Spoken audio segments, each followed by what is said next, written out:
அவருடைய கிருபாசனத்தன்றைக்கு நம்ம மீண்டும் இந்த சாயந்தர நேரத்தில் வந்திருப்பது அவர் கொடுத்த ஒரு பெரிய தயவு. கர்த்தருக்கு மகிமை உண்டாவதாக. முதலாவது, நேற்று திங்கட்கிழமை உங்களில் ஏராளமான பேர் மிகவும் வருத்தப்பட்டீங்க. 6:30 முடிச்சிட்டிங்களே அப்படின்னு நீங்கள். பிரியமானவர்களே, நேற்று நாம் ஒரு ரெக்கார்டட் மெசேஜ் நாங்கள் நேற்று ஒளிபரப்பினோம். என்றாலும் இனி வரக்கூடிய வாரங்களில் ஒவ்வொரு திங்கட்கிழமையும் வழக்கம் போலவே நம்ம நடத்துறதுக்கு நாங்கள் பிரயாசப்படுறோம். நிறைய நெருக்கமான ஊழியங்கள். அதாவது நான் சபை நடத்துகிற போதகர் அல்ல என்று நான் பலமுறை சொல்லியிருக்கிறேன். ஆனால் சுவிசேஷ ஊழியன். பிரயாணம் தான் எங்களுக்கு பிரதானம். ஆனால் இப்போ பிரயாணம் துப்புரவாக ஒன்றுமில்லை, துண்டிக்கப்பட்டு விட்டது. என்றாலும் ஆண்டவர் இந்த ப்ரேயர் சென்டர்லேயே இருந்து நிறைய சபைகளுக்கு, மற்ற டெலிவிஷன் ஊழியங்களுக்கு நிகழ்ச்சிகளை தயாரிக்கணும் அப்படின்னு so many கமிட்மெண்ட்.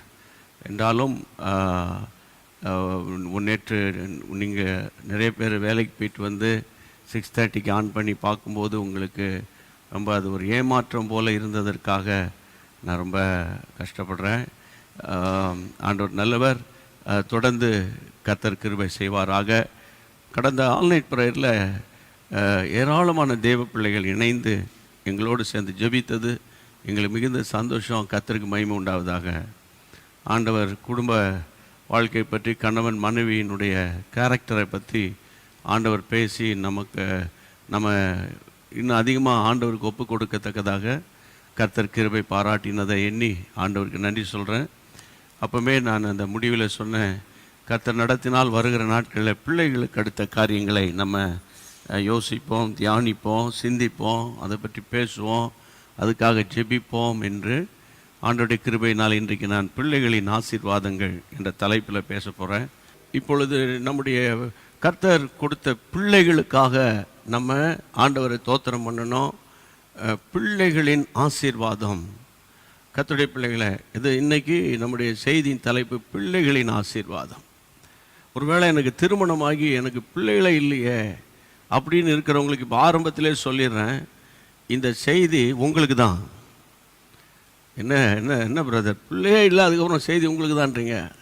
அதாவது நம்ம கிறிஸ்தவ மார்க்கமே, அதாவது we are all walking by faith not by sight. அதாவது நம்ம பார்த்து கர்த்தருடைய பிள்ளைகளை படம் பார்த்து கதை சொல்கிற குரூப்பு கிடையாது, விசுவாசத்தினால பேசுகிற குரூப்பு. சரிங்களா? உங்களுக்கு நான் பார்த்தா தான் நம்புவேன் அந்த குரூப்பு கிடையாது. அதனால் கர்த்தருடைய பிள்ளைகளை, இன்றைக்கு கர்த்தருடைய நாமத்தினால நான் உங்களை அன்போடு கூட நான் சொல்கிறேன், அற்புதங்களை எதிர்பாருங்க. சரியா? வாசிப்போம். சங்கீதம் 127 நமக்கு நல்ல பரிச்சயமான அருமையான ஒரு வார்த்தை. 127:4. இதோ பிள்ளைகள் கர்த்தரால் வரும் சுதந்திரம், பிள்ளைகள் கர்த்தரால் வரும் சுதந்திரம், கற்பத்தின் கனி அவரால் கிடைக்கும் பலன். பிள்ளைகள் கர்த்தரால் வரும் சுதந்திரம், கர்த்தரால் வரும் சுதந்திரம். கர்த்தருடைய பிள்ளைகளே, அதாவது பிள்ளைகள் ஆண்டவர் கொடுக்கிற பரிசு அப்படின்னு சொல்லலாம். Children are gift from the Lord. அதனால் இன்றைக்கு கர்த்தர் பிள்ளைகளை கொடுக்குறாரு. பொதுவாக நம்ம அதாவது கல்யாணம் பண்ணால் பிள்ளை பிறக்கும், எல்லாருக்கும் தான் பிள்ளை பிறகுது அப்படின்னு நம்ம பேசலாம். அதாவது பேச்சுக்கு பேசலாம், நடைமுறை வாழ்க்கை பேசலாம். ஆனால் அந்த பிள்ளைகள் என்பது தேவன் கொடுக்கிற ஆசீர்வாதம், கர்த்தர் கொடுக்கிற ஆசீர்வாதம். எனக்கு அன்பான தேவனுடைய பிள்ளைகளே, எனக்கு ரொம்ப பிடிச்ச வசனம் சங்கீதம். அந்த வசனத்தை நான் அடிக்கடி பர்சனல் ப்ரேயரில் அதெல்லாம் சொல்லி ஜெபம் பண்ணுவேன். 21ஆம் சங்கீதத்தில் நம்ம பார்க்குறோம் அருமையான ஒரு வசனம். 30ஆம் வசனம் 22:30 ஒரு சந்ததி அவரை சேவிக்கும், தலைமுறை தலைமுறையும் தலைமுறை தலைமுறையாக அது ஆண்டவருடைய சந்ததி எனப்படும். ஒரு சந்ததி அவரை சேவிக்கும். ஒருவேளை நீங்கள் தான் அப்பா, தகப்பனுக்கு சொல்கிறேன், அப்புறம் தாய்க்கு சொல்கிறேன், நீங்கள் தான் இப்போ இந்த மாதிரி கிறிஸ்டியன் ஃபெய்த்துக்குள்ளே, விசுவாச வாழ்க்கைக்குள்ளே வந்திருக்கீங்கன்னு வைங்களேன். பிள்ளைகளுக்கெல்லாம் தெரியாது, நீங்கள் தான் ஃபஸ்ட் ஜெனரேஷன் கிறிஸ்டியன்ஸ். இதுதான், நீங்கள் தான் முதல் சந்ததி. இந்த வசனம் என்ன சொல்லுது பாருங்கள், ஒரு சந்ததி அவரை சேவிக்கும், தலைமுறையாக அது ஆண்டவருடைய சந்ததி. இனி வரக்கூடிய ஜெனரேஷன் ஆஃப்டர் ஜெனரேஷன், அடுத்த தலைமுறை அது ஆண்டவராகி இயேசுவின் சந்ததியாக மாறிடணும்னு ஆண்டவர் உங்களுக்கு வாக்கு கொடுக்குறாரு. விசுவாசிங்க, சரியா? எனக்கு அன்பான தேவனுடைய பிள்ளைகளே, இன்றைக்கி நீங்கள் பாருங்கள், இந்த ஏசாயா தீர்க்கதரிசியின் புத்தகத்தில் 54:13 நமக்கு தெரியும்ல. ஏசாயா 54:13 என்ன சொல்லுகிறது? உன் பிள்ளைகள் எல்லாரும் கர்த்தரால் போதிக்கப்பட்டிருப்பார்கள், உன் பிள்ளைகளுடைய சமாதானம் பெரிதாக இருக்கும். அதான் ரொம்ப நீங்கள் இப்போ நான் இதெல்லாம் சொல்லும்போது, ஐயா பிரதர், சகோதரனே, நீங்கள் சொல்கிறதுக்கும் எங்கள் வீட்டுக்கும் சம்மந்தமே இல்லையே அப்படி நீங்கள் இருக்கலாம். அதாவது கிறிஸ்டியன் ஃபெய்த்தில் இன்னொன்று இருக்குது, சம்பந்தமே இல்லாத நேரத்தில் தான் கர்த்தர் அற்புதம் செய்வார். ஸோ அந்த ஆட்டிடியூடில், அந்த சிந்தையோடு உங்களை நீங்கள் செய்திக்குள்ளே வரணும். இங்கே பாருங்க, வசனம் சொல்லுது, உன் பிள்ளைகள் கர்த்தரால் போதிக்கப்பட்டிருப்பார்கள் அப்படின்னு இல்லை. கர்த்தருடைய பிள்ளைகள், வேதம் சொல்லுது, உன் பிள்ளைகள் எல்லாரும் கர்த்தரால் போதிக்கப்பட்டிருப்பார்கள். அதில் கூட ஒரு அழுத்தம் கொடுக்குறேன் பாருங்கள். உன் பிள்ளைகள் 3 பேர் இருந்தால், ஒருத்தர் தான் சர்ச்சுக்கு வரான், 2 பேர் வரமாட்டாங்க, ஒருத்தன் தான் என் கூட பைபிள் வாசிக்கிறான், ஒருத்தன் ஒன்றும் கிடையாது அப்படின்னு சொல்கிறீங்கல்ல. ஆனால் அதாவது நம்ம பைபிள் பேஸ்ட் கிறிஸ்டியன்ஸ், அதாவது வேத வசனத்தை அடிப்படையாக கொண்ட கிறிஸ்தவர்கள். ஏதோ ஒருத்தர் வந்தார், அவருக்கு பின்னால் போனோம், இன்னொருத்தர் வந்தார், அவர் பின்னால் போனான்னு கிடையாது. வானத்தையும் பூமியும் உண்டாக்கின சர்வ வல்லவருடைய ஜீவனுள்ள தேவனுடைய பிள்ளைகள் நம்ம. அப்போ அவருடைய வேதாகமம் வசனம் சொல்லுகிறது, உன் பிள்ளைகள் எல்லாரும். ஒருவேளை உங்கள் வீட்டில் 10 பிள்ளைகள் இருக்கான்னு வைங்க. இந்த காலத்தில் எங்கே சார் 10 பிள்ளைகள்? ஒருவேளை தற்செயலாக இருக்கலாம் எங்கேயாவது. அப்படி இருந்தால் கூட 10 பிள்ளைகளும் கர்த்தரால் போதிக்கப்பட்டிருப்பார்கள். அடுத்தது, அதில் உன் பிள்ளைகளின் சமாதானம் பெரிதாக இருக்கும். இன்றைக்கி நான் ஒன்று சொல்கிறேன், நீங்கள் ஒரு பெரிய ஆஃபீஸராக இருக்கலாம், ஒரு பெரிய நீங்கள் லேண்ட்லார்டாக இருக்கலாம், அல்லது நீங்கள் ஒரு பெரிய ஃபெமிலியராக இருக்கலாம், ஒரு பெரிய சினிமா துறையில் இருக்கலாம், இல்லை நீங்கள் ஒரு பெரிய அரசு அதிகாரியாக இருக்கலாம். உங்களுக்காக ஆண்டவருக்கு நன்றி சொல்கிறேன். ஆனால் உங்களை பொறுத்தவரையில் ஊரில் பெரிய பிரபலம் இருந்தாலும் உங்கள் பிள்ளைகள் உங்களுக்கு சந்தோஷத்தை கொடுத்தாங்கன்னா, அதை போல் ஒரு சந்தோஷம் வேறு உலகத்தில் நமக்கு என்ன இருக்குது? என்ன சொல்கிறீங்க? அதனால் நீங்கள் இந்த வார்த்தையெல்லாம் நம்புங்க. ஆரம்பத்திலே சொல்கிறேன், உன் பிள்ளைகள் எல்லாரும் கர்த்தரால் போதிக்கப்பட்டிருப்பாங்க. அதுதான் ரொம்ப முக்கியம். அவங்களுடைய சமாதானம் பெருசாக இருக்கும். பிள்ளைகளை குறித்து இன்றைக்கி பிள்ளைகள் தான் பெற்றோருக்கு இப்போ நோக்கமாக இருக்குது. அதே நேரத்தில் சாத்தான் இருக்கானே, பொல்லாத சாத்தான், வஞ்சிக்கிற ஆவி, இல்லை துஷ்டன், அவனுடைய டார்கெட்டும் பிள்ளைகள் மேலே தான். ஏன் பிள்ளைகள் மேலேன்னா, நீங்கள் நல்லா புரிஞ்சுக்கணும், இனி உங்களை என்ன தான் பண்ணாலும், உருட்டினாலும் பரட்டினாலும் நீங்கள் பின்வாங்க மாட்டீங்க. ஆனால் உங்கள் பிள்ளைகளை கை வச்சா அடுத்த சந்ததியாவது அவனுடைய குரூப்புக்கு வருமா, அவனுடைய சப்போர்ட்டர்ஸராக மாறுவாங்களான்றது தான் அவனுடைய நோக்கம். அதான் எப்போவுமே நீங்கள் நல்லா கவனிக்கணும். அதாவது திட்டமிட்டு நம்ம ஜெபம் பண்ணணும், பிளான் பண்ணி ஜெபம் பண்ணணும். அப்படிப்பட்ட கிருபையை கர்த்தர் நமக்கு தருவாராக. இன்றைக்கி நான் உங்களை பார்த்து சொல்கிறேன், உங்கள் எல்லாருக்கும் தெரியும். அதாவது இன்றைக்கி பெற்றோரை கனம் பண்ணாத பிள்ளைகள் நிறைய பேர். ரொம்ப வேதனையான ஒரு காரியம், பெற்றோரை ஹானர் பண்ணுறதில்ல. ஆனால் யாத்திராகமம் 20:12 என்ன சொல்லுது? உன் வாழ்நாள் நீடித்திருப்பதற்கு உன் பெற்றோரை கனப்பண்ணுவாயாக அப்படின்னு பைபிளில் சொல்லுது. இப்போ அன்பு தேவனுடைய பிள்ளைகளே, இப்போ நம்ம என்ன நினைப்போம்னா, கனப்படுத்தலைன்னா கூட பரவாயில்ல, கனவீனப்படுத்துறது தான் ரொம்ப வேதனையாக இருக்குது. சில பெற்றோர்கள் படிப்பறிவில் குறைந்திருக்கக்கூடும். சில பெற்றோர்களுக்கு உலக அறிவு இருக்காது. ஆனால் அவர்கள் பெற்றோர்கள், அவங்களுக்கு வேறு எதிராக அவர் எஃபிஷியண்ட்டாக இருப்பாங்க, வெளியே பார்த்தா தெரியாது. என் அன்பு கர்த்தருடைய பிள்ளைகளே, ஆனால் இன்றைக்கி நான் சொல்கிறேன், இன்றைக்கி பிள்ளைகள் நம்ம ரொம்ப கவனிக்கணும். பிள்ளைகள், சில்ட்ரன், நீங்கள் டீனேஜர்ஸ் அல்லது வாலிப பிள்ளைங்க, நீங்கள் ஒருவேளை செய்தியை கேட்டால் நீங்கள் கவலைப்படாமல் கர்த்தருக்குள்ள தைரியமாக உற்சாகமாக இந்த வார்த்தையை நீங்கள் கவனிக்கணும்னு நான் உங்களை அன்போடு கூட கேட்டுக்கொள்கிறேன். இன்றைக்கி காலையிலேயே நான் வந்து ஆண்டவர் சமூகத்தில் ஜெபம் பண்ணேன். ஆண்டவரே, இன்றைக்கி நான் என்ன சொல்லணும், எனக்கு நீர் உதவி செய்யணும் ஆண்டவரே அப்படின்னு. இப்போ இது சில நேரங்களில் பிள்ளைகள் தவறி போகிறதுக்கு, பிள்ளைகளுடைய வாழ்க்கையில் சொல்கிறோம்ல, நல்லா தான் இருந்தான் திடீர்னு இப்படி மாறிட்டான், நல்லா தான் இருந்தா திடீர்னு இப்படி மாறிட்டா அப்படின்னு சொல்கிறாங்கல்ல, சொல்கிறோம் இல்லை. நீங்கள் பைபிளில் சில காரியங்களை நான் உங்களோட கூட பேசணும்னு விரும்புகிறேன். ஆதியாகமம் 27ஆம் அதிகாரம், ஆதியாகமத்தின் புத்தகத்தை திருப்புங்க, 27ஆம் அதிகாரம். 27ஆம் அதிகாரத்தை திறந்து வைத்து கொள்ளுங்கள். கர்த்தருடைய பிள்ளைகளே, ஈசாக்குக்கு வயசாயிட்டு, நான் அப்படியே கேஷுவலாக பேசுகிறேன். அந்த வசனத்தை ஒவ்வொன்றா வாசித்து போகிறதுக்கு 9 மணி ஆயிரும். அவன் முதிர் வயதான போது அவருக்கு கண் இருள் அடைஞ்சிருச்சு. அவருடைய ஏஜ்னால், முதிர் வயதுனால கண்கள் இருள் அடைந்த போது மூத்த குமாரனாக ஏசாவை கூப்பிட்டு, மகனே இது இருக்கிறேன். அவர் சொல்கிறாரு, நான் முதிர் வயதாயிட்டேன். 2ஆம் வசனம், என் மரணம் இன்ன நாளில் எப்போ என் உயிர் போகணும்னு எனக்கு தெரியாதுப்பா. அதனால் அவர் சொல்கிறாரு, ஆகையால் நீ போய் அவன் வந்து வேட்டையாடுறதில் அவன் வந்து எஃபிஷியண்டான ஆள். நீ போய் வேட்டையாடி என் வாய்க்கு ருசியாக அதை சாப்பாடு எடுத்துகிட்டு வைப்பா. நான் மரணம் அடையும் முன்னே, அதாவது 4ஆம் வசனத்தில், என் ஆத்துமா உன்னை ஆசீர்வதிக்கணும், என்னிடத்தில் கொண்டாடுறான். இங்கே நீங்கள் நல்லா கவனிக்கணும். ஒரு தகப்பனுக்கு பிள்ளைகள் ஆசீர்வதிக்கப்படணும் அப்படிங்கன்னு ஒரு ஆதங்கம் இருக்கணும். நம்ம எல்லாமே பிள்ளைகள் மேலேயே படிக்க மாட்டோம், நிற்க மாட்டோம், போக மாட்டோம், வர மாட்டோம், கீழ்ப்படிய மாட்டோம், என்ன சொன்னாலும் ஏற்று பேசுகிறோம் அப்படின்னே நம்ம ஒரு பக்கமே நம்ம வந்து அதுவும் பார்த்திங்கன்னா வீட்டில் எல்லாம் வந்திருப்பான். அந்த நேரத்தில் எல்லாருக்கும் முன்னால் நிற்க வச்சு அவனுங்களை சொல்கிறது, சொல்லுங்கய்யா, கொஞ்சம் நல்லா சொல்லுங்கய்யா, பாருங்களேன், முழிக்கிறான் பாருங்கள், நீ பேசிகிட்டு இருக்கும்போது முறைக்கிறான் பாருங்கள் அப்படின்லாம் பேசுவாங்க சில நேரத்தில். அந்த காலத்தில் பேசலாம். நாங்களாம் சின்ன பசங்களாம் இருக்கும்போதெல்லாம் பேசினாங்க. இப்போல்லாம் வந்து அவனுங்க பேச மாட்டானுங்க, பேசாமையே வேறு மாதிரி ஏதாவது பண்ணிடுவானுங்க.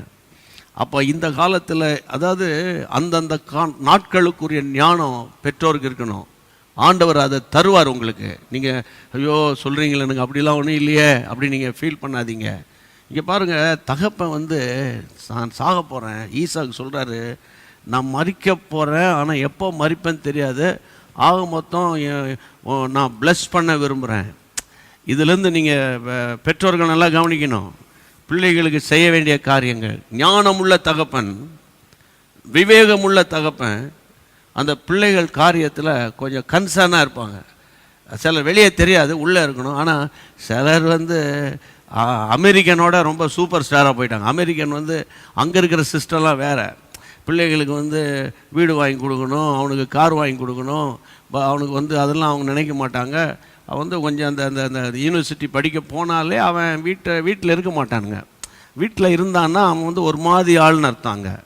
அவன் வந்து அவன் போய் வேறு சிட்டியில் போய் தங்கி படிப்பான். சாயந்தரத்தில் வந்து அவன் வந்து மெக்டானல்ஸில் வேலை பார்ப்பான், அல்லது எங்கேயாவது பர்கர் கிங்கில் போய் வேலை பார்ப்பான், அங்கங்கே சூப்பர் மார்க்கெட்டில் வேலை பார்ப்பான். அவனுக்கு அந்த பணம் போதுமானதாக இருக்கும். அவன் அதிலே ஒரு காரை வாங்கிடுவான் பாருங்கள். அப்போ கார் வாங்குகிற அளவுக்கு மெக்டானல்ஸில் வேலை இருக்குதுன்னா நம்ம சென்னையில் அப்படிலாம் தரமாட்டானு சார் நீங்கள் நினைக்காதீங்க. அங்கே வந்து போகிறான் வரவன்லாம் கார் வாங்குவான். நம்ம ஊரில் சைக்கிள் வாங்குற மாதிரி வச்சுக்கோங்களேன். அப்போ வந்து அவன் பசங்களுக்கு பணம் வந்து அப்பா கொடுக்கணுங்கிறதெல்லாம் கிடையாது. அது அந்த உடைய செட்டப், அந்த நாட்டினுடைய காரியம் அப்படி. நம்ம வந்து அப்படி கிடையாது. நம்ம நாட்டில் பார்த்திங்கன்னா இன்றைக்கி வந்து நம்ம வந்து நம்ம சாப்பிடாமல் இருந்தால் கூட பரவாயில்ல, அவன் சாப்பிடட்டும், அவனுக்கு கிறிஸ்மஸுக்கு நமக்கு ஷர்ட் பேண்ட் நமக்கு தேவையில்லை, நம்ம இனி வெண்ணத்தை போடுறோம், அவனுங்களுக்கு வாங்கி கொடுக்கலாம் அப்படின்னு தான் நம்ம நினைப்போம். அது நம்ம இந்தியன் வந்து நல்ல கல்ச்சர் அது. அப்போ வந்து நீங்கள் பாருங்கள், அதே நேரத்தில் சில பெற்றோர்கள் பாருங்கள், சில தகப்பன் பாருங்கள், பர்டிகுலராக தகப்பனுக்கு சொல்கிறேன், வீட்டில் இன்றைக்கி சாப்பிட்டாங்களா, இன்றைக்கி என்ன சாப்பாடு செஞ்சான், அதெல்லாம் கிடையாது. காலைல போனான்னா அவன் பாட்டுக்கு சுற்றிக்கிட்டு வந்து அங்கே பேசி இங்கே பேசி ஒன்று. அதில் வேறு சிலர் வந்து சர்ச் பாலிட்டிக்ஸ்லாம் ரொம்ப இன்வால்வ் ஆகிற ஆட்களுக்கு நான் தீர்க்கதரிசனமாக பேசுகிறேன். சர்ச் பாலிடிக்ஸ் இருக்கட்டும், வீட்டில் இருக்கிற காரியத்தை நீ முதல்ல பாரு. நான் அந்த மெம்பர் ஆகிட்டேன், இந்த மெம்பர் ஆகிட்டேன். நீங்கள் போய் நீங்கள் எந்த மெம்பரான ஆகுங்க, உங்கள் நிமித்தம் சபைக்கு ஆத்துமாக்கள் வரலன்னா நீங்கள் உங்கள் மேலே something wrong in your spirit. அதான் என்னுடைய கணிப்பு மட்டும் இல்லை, ஆவியானவர் சொல்கிற வார்த்தை. அதனால் கர்த்தருடைய பிள்ளைகளை குறித்த ஒரு கன்சர்ன் அந்த தகப்பனாகி ஈசாக்கு இருந்தனால அவன் கூப்பிட்றாரு, போடா போயிட்டு எனக்கு சாப்பாடு வாங்கிட்டு நீ கொண்டா, நான் சாப்பிட்டு உன்னை ப்ளஸ் பண்ணுறேன்னு. அப்போ அப்படி நீங்கள் வாசிக்க வேண்டிய வசனம் என்னன்னு கேட்டால் 5ஆம் வசனம். ஈசாக்கு தன் குமாரனாகிய ஏசாவோட பேசுகையில், ஏசாவோடு அதாவது அப்பாவும் மகனும் பேசிகிட்டு இருக்காங்க, தகப்பனும் மகனும் பேசிகிட்டு இருக்கிறத வசனம் சொல்லுகிறது. யார் கேட்கறது? ரெபேக்காள் கேட்டுக்கொண்டிருக்கா. ஒய்ஃப் கேட்குறா. கேட்டுக்கிட்டு ஏசா வேட்டையாடி கொண்டு வரும்படி வனத்து கேட்டுக்கொண்டிருந்தால் ஏசா போயிட்டாரு.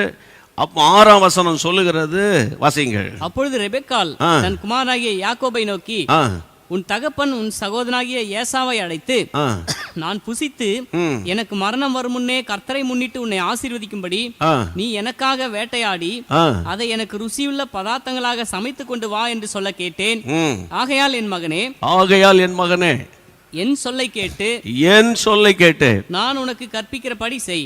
நான் உனக்கு எது டீச் பண்றேனோ நீ அதுக்கு செய்யி. வாசிங்க அடுத்தது. நீ ஆட்டு மந்தைக்கு போய் 2 நல்ல வெள்ளாட்டு குட்டிகளை கொண்டு வா. நான் அவைகளை உன் தகப்பனுக்கு பிரியமானபடி ருசியுள்ள பதார்த்தங்களாக சமைப்பேன். சரி. உன் தகப்பன் தாம் மரணமடையும் முன்னே உன்னை ஆசீர்வதிக்கும்படி அவர் புசிப்பதற்கு நீ அதை அவரிடத்தில் கொண்டு போக வேண்டும். 10ஆம் வசனத்தை பாருங்க, முக்கியம். உன் தகப்பன் தான் மரணம் அடையும் முன்னே உன்னை ஆசீர்வதிக்கும்படி அவர் புசிப்பதற்கு நீ அதை அவரிடத்தில் கொண்டு போகின்றான்.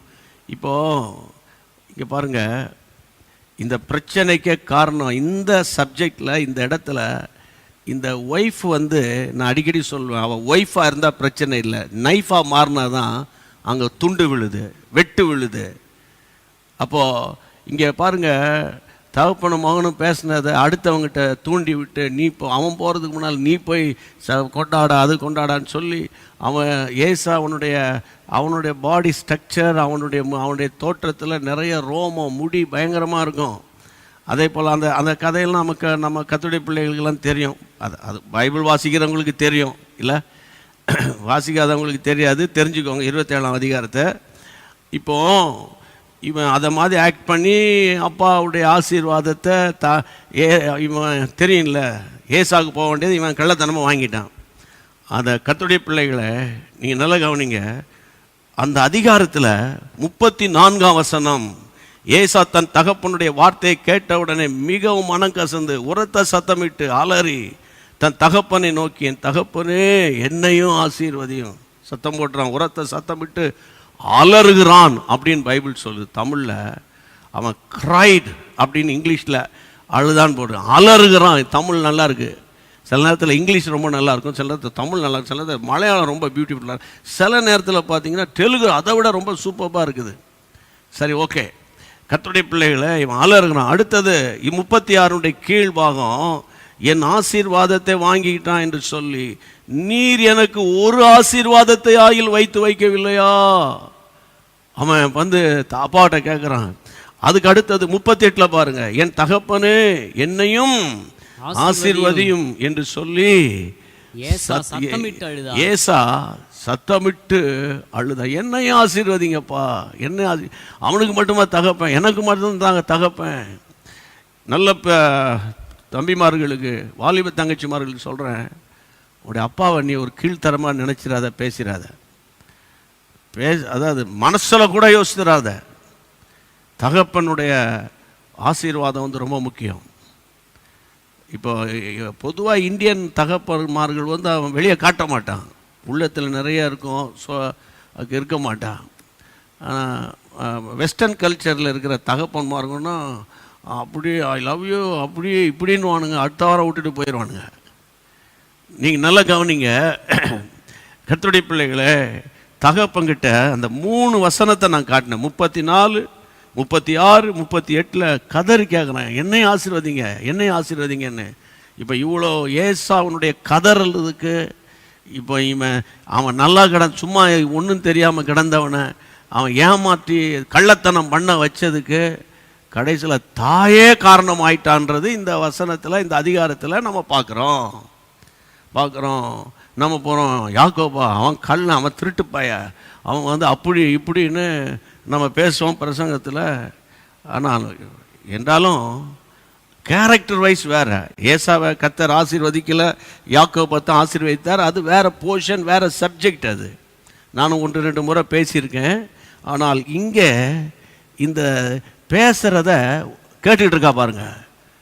குடும்பத்தில் பேசுகிறத இந்த அப்படியே இங்கே பார்த்துக்கிட்டே அந்த காது இந்த பக்கம் கொடுத்து கேட்குறது. ஆவியில் ஏவப்பட்டு பேசுகிறேன். இந்த ரூமில் இருந்தாலும் அங்கே மாமியார் என்ன பேசிக்கிட்டு இருக்காங்க, ஃபோனில் அங்கே உங்கள் புருஷன் யார்கிட்ட ஃபோனில் பேசிக்கிட்டு இருக்காங்க அப்படின்னு பேசிக்கிட்டே இருக்காங்க. இப்போ நான் இதெல்லாம் தீர்க்க தரிசனமாக தான் பேசுகிறேன். இப்போ நீங்கள் என்ன நினைப்பீங்க, வீட்டில் நடக்குது எப்படா தெரியும்னு? தெரியாது, ஆண்டவர் உணர்த்துறாரு.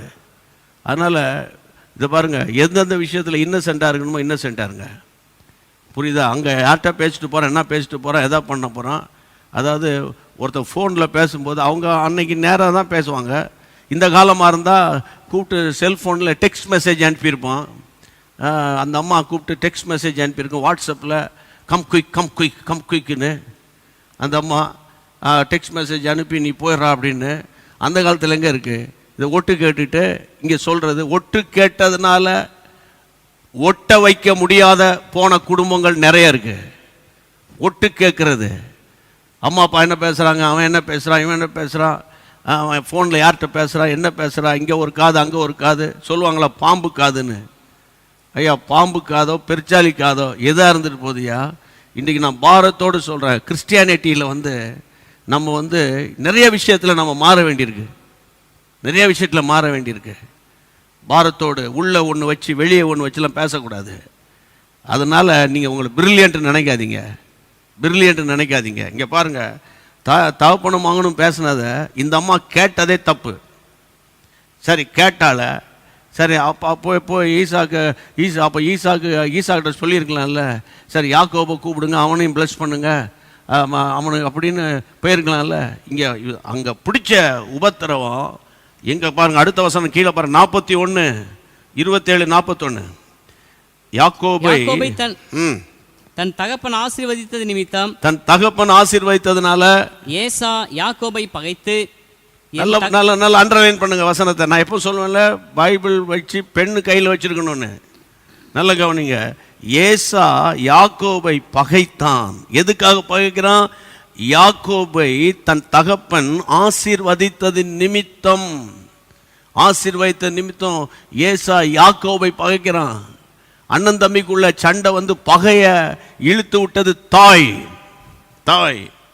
அப்படிப்பட்ட தாய் யாராவது இருக்கீங்களா? இந்த செய்தியை கேட்டுக்கிற தாய், பிள்ளைகளுக்குள்ள சண்டை இழுத்து விடுற தாய் இருக்கிறோமா? நம்ம அறியாம, ஐயோ நான் அப்படிலாம் இல்லைன்னு. இன்னொன்று தெரியுமா உங்களுக்கு? பிசாசில் 2 வகை இருக்கு. ஒன்று அன்கான்சியஸாக கிடப்பாங்க. பிசாசில் பாதிக்கப்பட்டவங்க சுய நினைவு இழந்து கிடப்பாங்க. அவங்க என்னெல்லாமோ பேசுவாங்க, என்னெல்லாமோ ஆக்ட் பண்ணுவாங்க.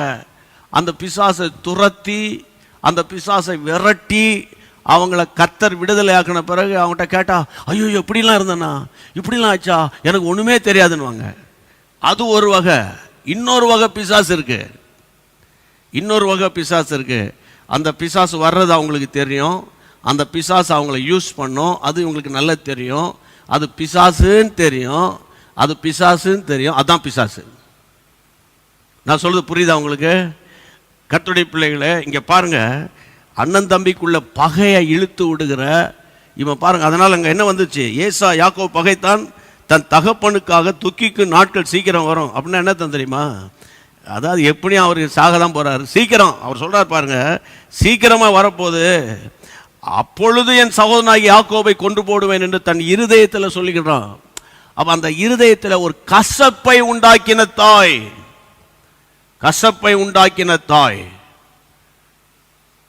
சகோதரிகள் கவனிக்கணும். நான் இன்னைக்கு பிள்ளைகளுக்கு தானே பேசணும். நீங்கள் இந்த பிள்ளைகளை போடுன்னு போடுற பார்த்தா நீங்கள் என்னைய உருட்டி எடுக்கிறீங்களே, பிரட்டி எடுக்கிறீங்களே, வாங்கணும். நான் வாங்கலாமா?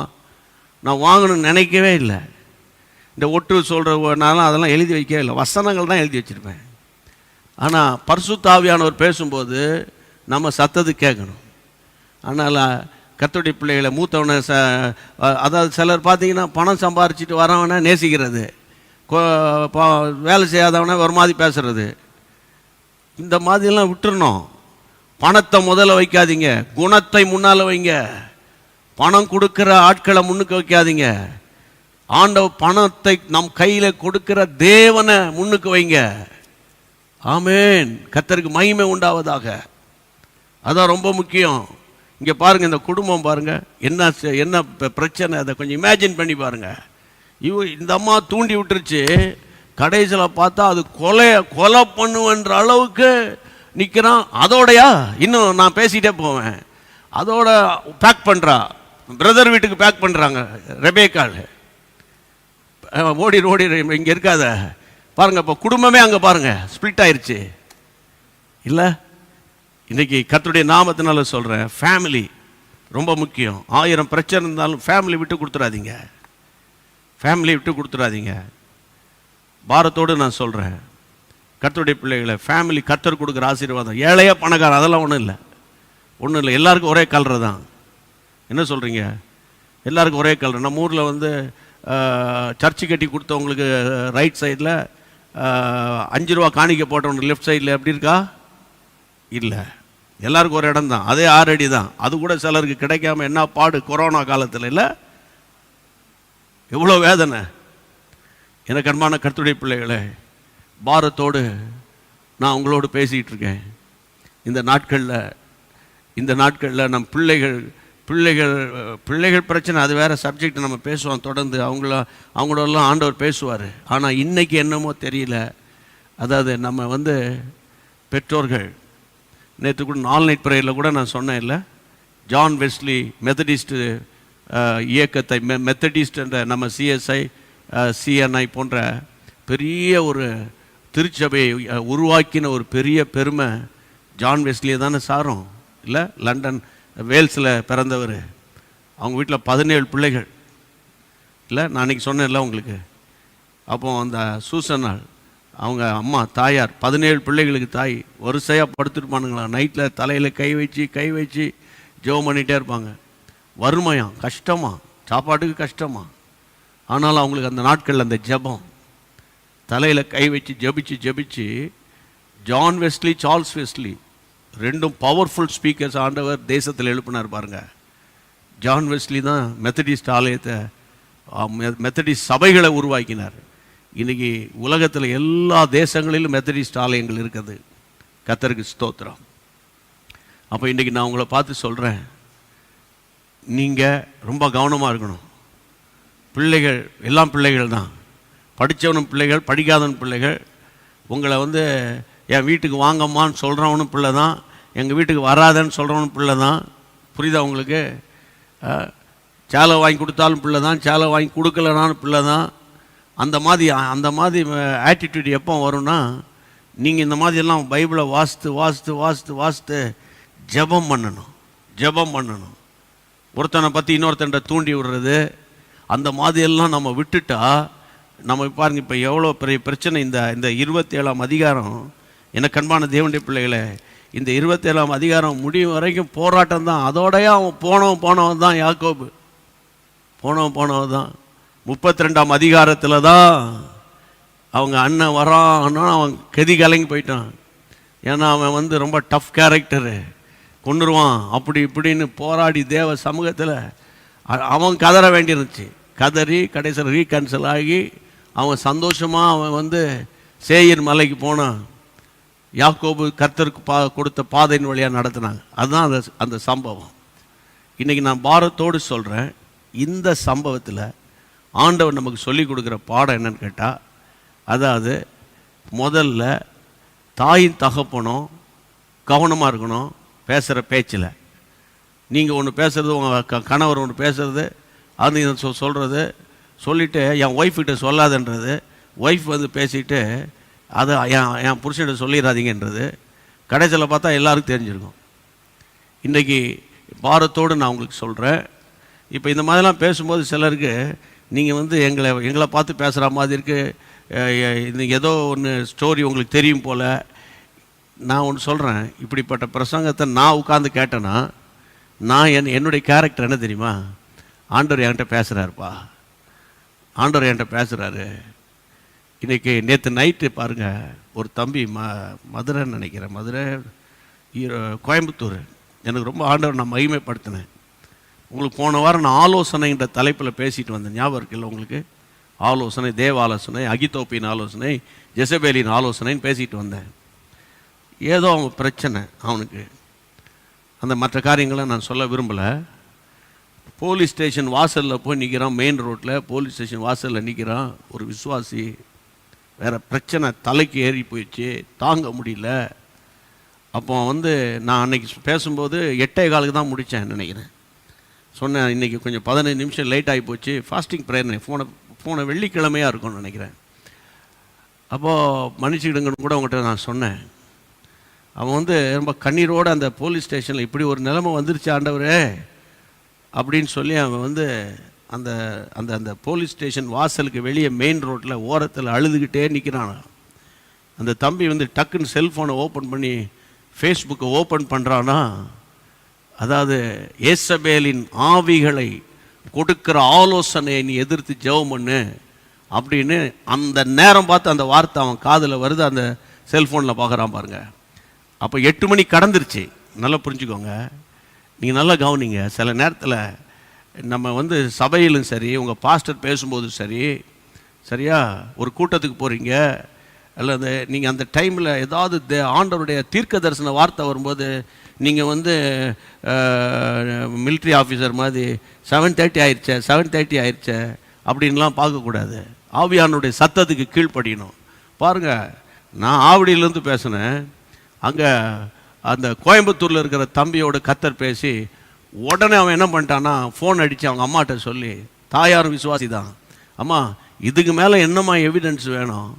நம்ம பிரச்சனை ஜீசஸ் மீட்ஸ் மினிஸ்ட்ரிக்கு என்ன தெரியும், அந்த ஊழியருக்கு என்ன தெரியும்? நான் ஃபேஸ்புக்கை ஓப்பன் பண்ணுறேன், என் பிரச்சனைக்கு வார்த்தை வருது, அதோடு நான் ரோட்டில் இன்னும் தோத்திரம் பண்ணிட்டு வந்துட்டேன் பிரதர் அப்படின்னு அந்த தம்பி என்கிட்ட சொன்னாங்க. நானும் ஜெபம் பண்ணி அவனுக்காக ஜெபம் பண்ணேன். பார்த்தீங்களா?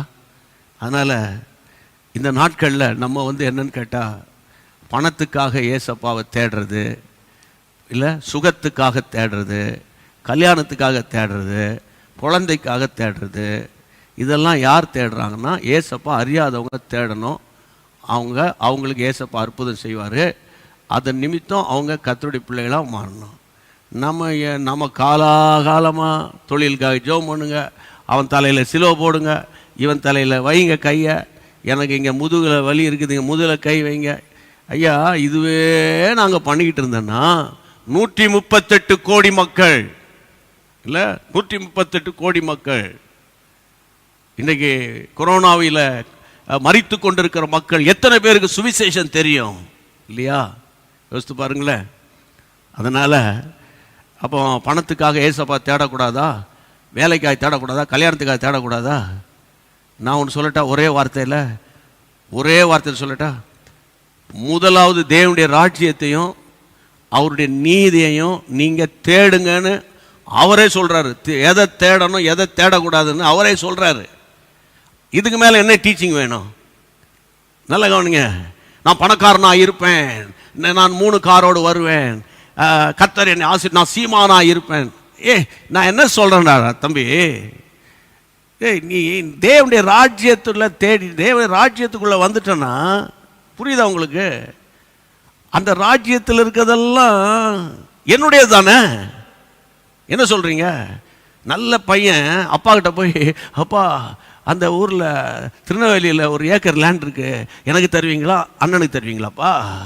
அப்பா சென்னை அண்ணா நகரில் 3 கிரவுண்டு லேண்ட் இருக்குது, தங்கச்சிக்கு எழுதி வைப்பீங்களா? எனக்கு எழுதி வைங்களாப்பா? அப்பா அந்த ஈசிஆர் ரோட்டில் ஒரு பங்களா வச்சுருக்கீங்களாப்பா, அது எனக்கு கொடுப்பீங்களா அவனுக்கு கொடுப்பீங்களாப்பா? இப்படியா கெஞ்சி கூத்தாடிக்கிட்டு இருப்பான். அவன் பாட்டுக்கு ஏசப்பா பார்த்துக்கிட்டு இருப்பான். அப்பா சொல்லுவார், அவனுக்கு சேர வேண்டியதை கர்த்தர் என்கிட்ட சொல்கிறாரு, ஆனால் அங்கே அவனுக்கு கொடுப்பேன். நல்லா கவனிங்க, நீ நல்லா புரிஞ்சுக்கோங்க. நீங்கள் கேட்குற பிரசங்கங்கள்லாம் சரியாக இருக்கான்னு பார்க்கணும். முதலாவது தேவனுடைய ராஜ்யத்தை அவர் நீதியும் தேடிடுவோம். இன்னொன்று எதை தேடணும் தெரியுமா? இப்போ எனக்கு ஆண்டவர் சொல்லி கொடுக்குறாரு. இது எதை தேடணும் தெரியுமா? ஒரு ஸ்திரீக்கு வெள்ளி காசு இருந்துச்சு, 10 வெள்ளி காசு, ஞாபகம் இருக்கா? திடீர்னு ஒரு நாள் அன்யூஷுவலாக டக்குன்னு செக் பண்ணுறா, 10 இருக்கா, 9 இருக்கா, 8 இருக்கா, 7 இருக்கான்னு. திடீர்னு பார்த்தா 9 இருக்கு, 1 தான் காணோம். என்ன சொன்ன? 1 தான் காணோம். 1 தானே, 9 இருக்குல்ல, பரவாயில்ல. அப்படி இல்லை, ஆண்டவர் சொல்கிறாரு. அந்த சம்பவம் அது, அந்த அந்த ஒரு ஓமையை பேசுகிறார் ஆண்டவர். ஆண்டவர் சொல்கிறாரு, உடனே விளக்கை கொளுத்தினார், லைட் த லேம்ப். வீட்டை பெருக்கிறா, கண்டுபிடிச்சிட்டா. விளக்கை கொளுத்துறான்னா என்ன அர்த்தம்னா, அது வரைக்கும் அந்த வீடு வந்து இருட்டு வீடு.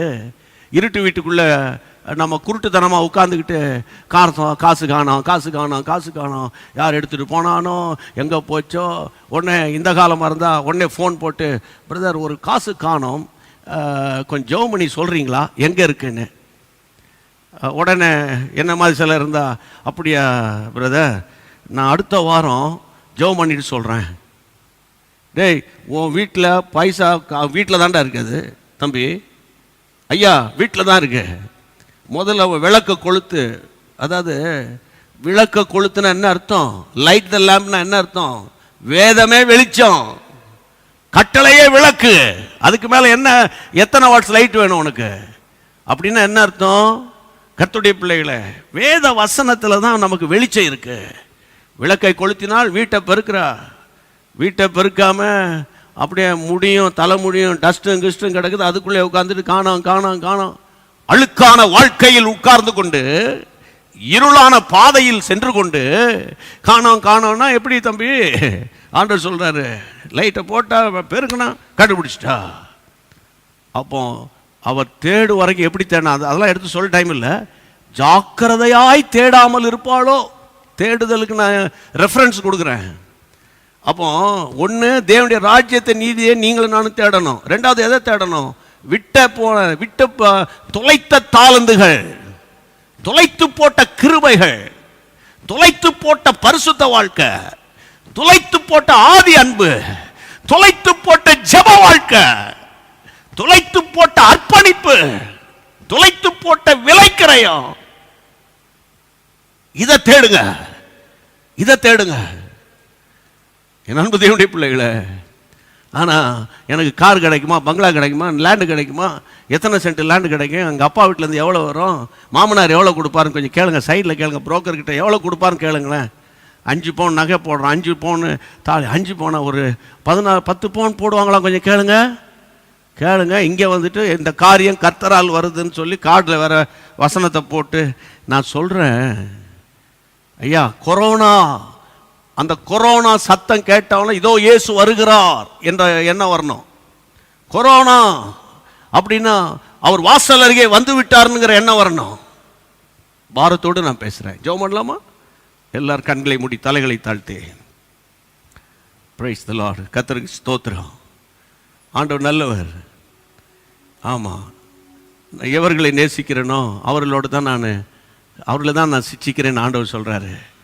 அதனால் கஷ்டத்தின் வழியாக போகிற தாய் தகப்பமாருங்கள், உங்களுக்கு ஒரு பெரிய பிரகாசமான நாட்கள் இருக்குது. ஆரம்பத்தில் சொல்லிட்டேன், உங்கள் பிள்ளைகள் எல்லாரும் கர்த்தரால் போதிக்கப்பட்டிருப்பாங்க. அதை பிடிச்சிக்கிடுங்க.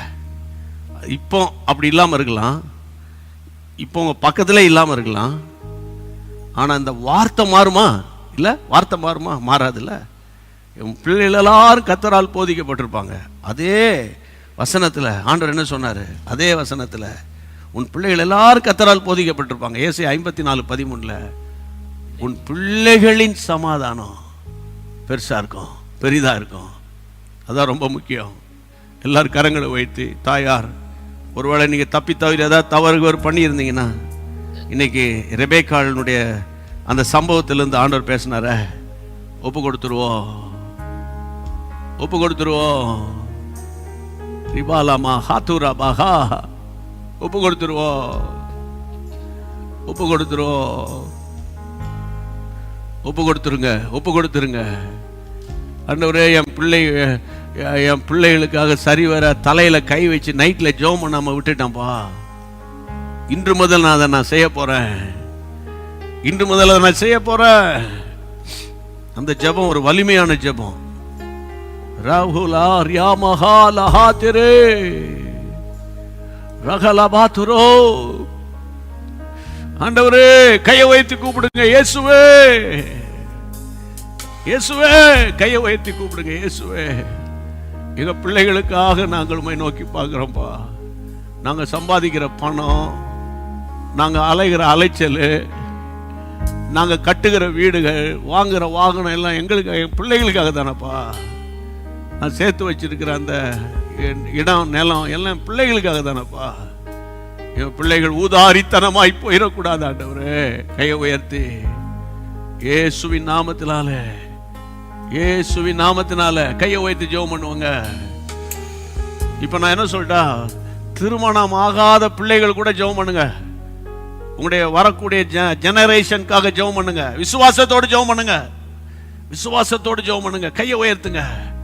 ராகபூலானா மகாலேதே ரிமா மகாதரஹா. ஆமென், ஆமென். தன்னைத்தான் தாழ்த்துகிற எவனோ உயர்த்தப்படுவானா? தன்னைத்தான் உயர்த்துகிற யாரா இருந்தாலும் தாழ்த்தப்பட்டுருவாங்க.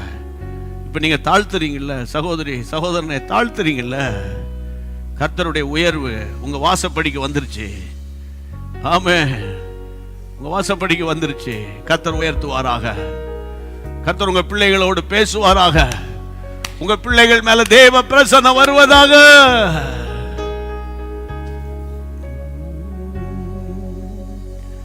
காரிருள் போன்ற கஷ்டங்கள் வந்தும் பாரினில் அவர் என் பாதையின் ஒளியாய். காரிருள் போன்ற கஷ்டங்கள் வந்தும் அவரின் பாதையில் ஒளியாய் என்னை நடத்தினார். அவர் நல்லவர், அவர் கிருபை என்றும் உள்ளது. என்னை நடத்தினார். அவர் நல்லவர், அவர் கிருபை என்றும் உள்ளது. கிருபை என்றும் உள்ளது. அவர் கிருபை என்றும் உள்ளது.